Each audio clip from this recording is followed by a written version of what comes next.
The Council of Dornogal is one of the 4 new Renown factions coming in the War Within, and in this video I'll be running through all the various methods for obtaining the reputation to grow your renown. So first up, we're going to talk about the one-time sources, and these are one-time across your entire account. So once you do them on one character, you can no longer get that reputation again on your alts because this is all now warbound. And this is interesting to think about because you can have your various different alts quest for a particular zone and do all of the side quests during its level and experience, and then you're not going to be wasting the experience gains as well on your main by doing all the quests on just one character. So in terms of the one-time sources, first of all, you're going to have the zone campaign, which you're going to have to run through while leveling anyway, and there'll be 3 chapters and you'll get renown, a full chunk of renown from doing these. Next up will be side quests, and there's going to be a ton of side quests throughout the zone. Some will require kind of other quest chains to be done before you can access them, but going through all these side quests will give you 500 reputation each, and you're going to get a big chunk of renown from doing these, so I definitely would recommend knocking them out at some point. To make life easier for finding these quest chains and which ones give reputation, I would definitely recommend the add-on called By the Way Quests, and also the War Within plugin, and this will give you a big list of all the various different quests and the quest chains as well. And you can see where you're up to, what quests you need to do to unlock particular chains, which quests you're missing, and also where they are. So this is going to be a massive help for doing all of that content. Next up is going to be treasures, and we have a full video running through all the various treasures, but here is an overall map of the treasures now, and you can go and collect all of these treasures throughout the zone to gain reputation. The final source of one-time reputation will be these lore items. There's going to be these kind of magnifying glasses on the minimap. You'll go up, you'll click it, and you'll learn something about the race within the zone, or an event that happened, or some of the enemies found within the zone, and this will give you reputation for doing this as well. So those are going to be all of your one-time sources, but once those are done, how do you gain reputation from there? Well, there's going to be no infinite grind method unlike Dragonflight. Instead, it's all going to be down to weekly tasks. You can have a list of weekly stuff you can do, and once all of that stuff is done, you will no longer gain reputation. The first of those to talk about for the Council of Dornogal is going to be the weekly theatre event.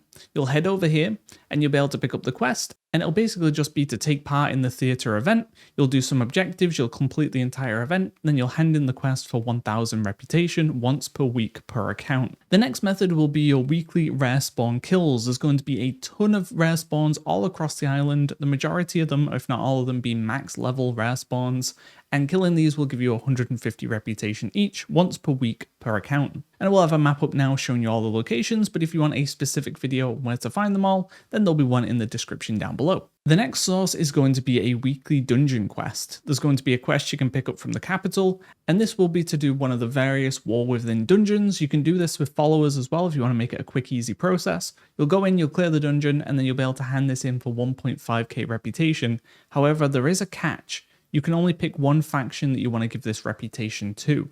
You're going to have to kind of pick the one that you want to push forward first of all, and then the others will kind of lag behind. You can kind of alternate one each week if you want to, and then they're all kind of being brought up at the same time, and that way you're being a bit more efficient. The next method is going to be world quests. There's going to be a chunk of world quests throughout the zone. Some will have an additional bonus of like 100 reputation when you do it, but in general they should give 50 reputation per world quest done, and once again this will be once per account, so once you do that world quest you will not get rep on your alts either. And as always with world quests, they will kind of pop up at the start of the week, and then there will be a few more as we progress into the week until the weekly reset. Next up will be a special assignment, and this won't always be available. It should be available every other week for the Council of Dornogal, but the way this will work is there'll be kind of a locked world quest on your map within the zone. There should be 2 of these up each week, and you'll do 3 world quests within that particular zone. Then the special assignment will unlock. You'll head over to that area and you'll have to do some kind of objective there. These are typically more difficult world quests involving elite enemies or a more difficult challenge, so you'll probably want to group up for these,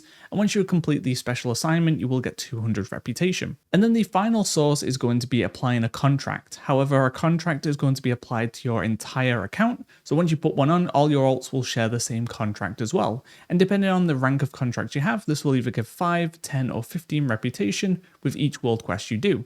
And keep in mind as well, you will get reputation from the world quest outside of the Isle of Dawn. So you can do the Ringing Deeps, you could do Hallowfall, doing all the world quests with those zones as well will give you that reputation toward Council of Dornogal. But keep in mind, once you apply that contract, you are going to be locked into that particular faction for the entire week on all of your characters. So if you apply one for Council of Dornogal, You're not going to be able to swap to the Hallowfall Arathi, for example. You're going to be locked into the Council of Dornogal, which means one faction, once again, will kind of get ahead of the rest. And that is it. It's going to be a case of knocking out all your one-time sources early on in the expansion, and then from there doing your weekly stuff each week until you do cap out your renown, or at least get to the point where you want to be. Outside of that, hopefully this guide was helpful. Look out for more guides coming soon. Thanks for watching, guys. See ya.